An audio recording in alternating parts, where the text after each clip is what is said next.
Hello friends, இன்னைக்கு நம்ம ஒரு பாலிவுட் மூவி தாங்க பார்க்க போறோம். பாலிவுட்ல முன்னணி நடிகரா இருக்கிற Akshay Kumar master of entertainment இயக்குனரான பிரியதர்ஷன் கூட்டணியில ரொம்ப நாளைக்கு அப்புறம் வெளிவந்திருக்கிற படம் தான் பூத் பங்களா. 2007 வந்த பூல் புலையா படத்தோட மெகா ஹிட்டுக்கு அப்புறம் கிட்டத்தட்ட 18 வருஷம் கழிச்சு இந்த கூட்டணி ஒரு ஹாரர் காமெடி படத்துல இணைஞ்சிருக்காங்க. அதனாலதான் ஆரம்பத்துல இருந்து இந்த படத்துல கொஞ்சம் எதிர்பார்ப்பு இருந்துச்சுன்னே சொல்லலாம். படத்தோட கதை வட இந்தியாவோட மங்கள்பூர் அப்படிங்கிற ஊர்ல இருந்து ஆரம்பிக்குது. அங்க அரச குடும்பத்தை சேர்ந்த துஷாந்த் ஆச்சாரியா திடீர்னு இறந்து போறாரு.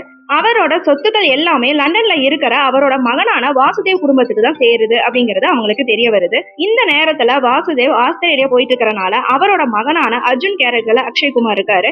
தன்னோட தங்கச்சி மீராவோட கல்யாணத்தை அந்த ஊர்ல இருக்கிற அரண்மனையில நடத்தலாம் அப்படின்னு முடிவு பண்ணி இந்தியா வராரு. அந்த பாலடைஞ்ச அரண்மனையை சுத்தம் செஞ்சு கல்யாண ஏற்பாடெல்லாம் செஞ்சு தர்றதுக்காக ஜெகதீஷ் உள்ள வராரு.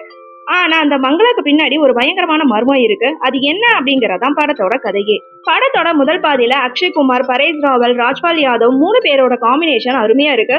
படம் ஆரம்பிச்ச கொஞ்ச நேரத்திலேயே அந்த பங்களாக்குள்ள இருக்கிற அமானுஷங்கள் என்ன அப்படிங்கிறது கொஞ்சம் கொஞ்சமா தெரிய வருது. ஆனா பிரியதர்ஷனுக்கு உரிய அந்த நகைச்சுவை பாணியிலேயே படம் இங்கேயும் ஒர்க் அவுட் ஆயிருக்கு. குறிப்பா ஒரு சீன்ல பியானோவை எலியும் பூனையும் வாசிச்சுட்டு இருக்கு. அதை பார்த்துட்டு பரேஷ் ராவல் பயப்படுற காட்சிகள் எல்லாமே அல்டிமேட் காமெடினே சொல்லலாம். முதல் பாதியில அங்கங்க ஹாரர் மொமெண்ட்ஸும் வந்தாலுமே அக்ஷய்குமாரோட அந்த டைமிங் காமெடியும் ராஜ்பால் யாதவோட சேட்டையும் கொஞ்சம் ரசிக்கும்படியா இருக்கு. ஆனா சில இடங்கள்ல கொஞ்சம் ஆபாச காமெடியும் உருவக்கேடியும் செய்யற மாதிரியான வசனங்கள் வர்றது அதை கொஞ்சம் தவிர்த்திருக்கலாம். 2ஆம் பாதியில கதை கொஞ்சம் சீரியஸான ரூட்ல மாறுது.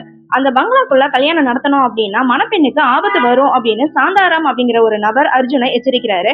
ஆனா அர்ஜுன் அது பெருசா எடுத்துக்காம கல்யாண ஏற்பாடுகளை தொடர்ந்து செஞ்சுட்டு வராரு. அப்பதான் அந்த பங்களாக்குள்ள ஒரு வபால் மனித உருவம் எல்லாரையுமே பயமுறுத்த ஆரம்பிக்குது. அது அர்ஜுனையும் மோசமா அட்டாக் பண்ணுது. இதுக்கெல்லாம் பின்னணி என்ன? அந்த பங்களாக்குள்ள உண்மையிலே பேய் இருக்கா இல்லையா, இல்ல வேற ஏதாவது சதியா, அக்ஷய்குமார் அதெல்லாம் சமாளிச்சாரா இல்லையா அப்படிங்கறத செகண்ட் ஹாஃப்ல கொஞ்சம் ஹைலைட்டா காட்டியிருக்காங்க. இதுல வர ஒரு பிளாஷ்பேக் காட்சியை ரொம்ப த்ரில்லிங்காவும் மிரட்டலாவும் கொடுத்திருக்காங்க. படத்துல கிளைமேக்ஸ்ல எதிர்பார்ப்பை விட ஒரு ட்விஸ்ட் இருக்கு. பிரியதர்ஷன், ரோஷன் சங்கர், அபிலாஷ் நாயர் 3 பேரும் சேர்ந்து திரைக்கதையில செம்மையா விளையாடி இருக்காங்கிறது நல்லாவே தெரியுது. ஆகாஷ் கௌஷிக்கோட கதையை பிரியதர்ஷன் ரொம்ப நேர்த்தியாவே கையாண்டிருக்காருன்னே சொல்லலாம். நடிப்பட பார்த்தா அக்ஷய்குமார் படம் முழுக்கவே ஆதிக்கம் செலுத்திருக்கான்னு சொல்லணும். பாமிகா கேபி ஹீரோயினா இருந்தாலுமே ஒரு கெஸ்ட் ரோல் மாதிரி தான் வந்துட்டு போறாங்க. ஆனா தபு சில நிமிஷமே வந்தாலுமே செமையா ஸ்கோர் பண்ணிருக்காங்க. அக்ஷய்குமாரோட அப்பாவா நடிச்சவர் வயதான கெட்டப் சீரியஸா செட் ஆகலன்னு தான் சொல்லணும். இசையும் ஒளிப்பதிவும் படத்தோட ஹாரர் மூட கச்சிதமா கொண்டு வந்திருக்குன்னே சொல்லலாம். அக்ஷய்குமாரோட காமெடி டைமிங், திரைக்கதையில இருக்கிற எதிர்பார்க்காத ட்விஸ்ட், மெர்க்கலான கிளைமேக்ஸ் படத்தோட பிளஸ்னே சொல்லலாம். சில ஆபாசமான காட்சிகளும் உருவக்கேலி செய்யற காமெடியும் படத்தோட பெரிய மைனஸ்னே சொல்லலாம்.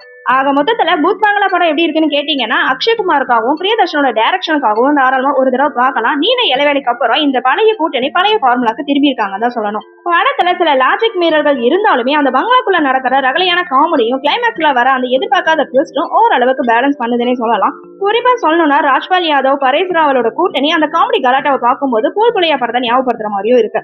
ராஜ்பால் யாதவ் ஒரு சீன்ல செருப்பை கிளீன் பண்ற மாதிரி ஒரு சீன் வரும். அதை கொஞ்சம் முகம் சுளிக்கிற மாதிரியும் இருக்கு. சில ஆபாசமான உருவக்கேலி செய்யற வசனங்களை தவிர்த்துட்டு பார்த்தோம் அப்படின்னா ஒரு நல்ல கமர்ஷியல் ஹாரர் படமா இந்த படம் இருக்கும். ஓகே ஃப்ரெண்ட்ஸ், நெக்ஸ்ட் வீடியோல பார்க்கலாம். இந்த வீடியோ உங்களுக்கு பிடிச்சிருந்தா லைக், ஷேர், சப்ஸ்கிரைப் பண்ணுங்க. தேங்க்யூ.